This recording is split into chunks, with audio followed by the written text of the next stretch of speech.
And when families couldn't provide on their own in the first century, what would happen is the fellowship of believers, the Jesus following community would step in and they'd say, hey, I know that your dad lost his job and he's going through a hard time. Here's some money to help you guys get through this.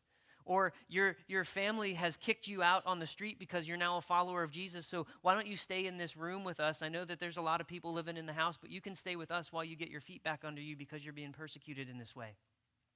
The Jesus following movement in the first century was there to look out for each other and to care for those in their community. And I'm here to tell you this morning, that's exactly what the Jesus following community should look like today. That is exactly what it should look like. We should be looking out for each other. We should be looking out for people in our community, people who've lost their job, people who are going through difficult situations, people who have needs. We should be looking out for them, and Christians should be on the front end of caring for people and for providing for needs.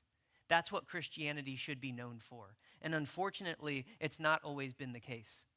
But that's what we see modeled for us here in this passage. And it's because this passage that we're talking about is not talking about socialism. It's not promoting socialism. It was promoting survivorism.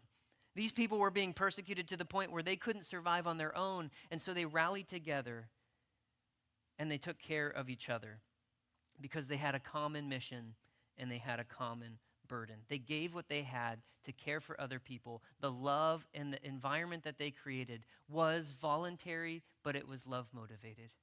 They cared enough about each other that they were able to give of whatever resources they had to help each other survive so that the mission of Jesus could continue to move forward. Nobody was forcing them to do it. They did it out of love, and that type of giving is honoring to God.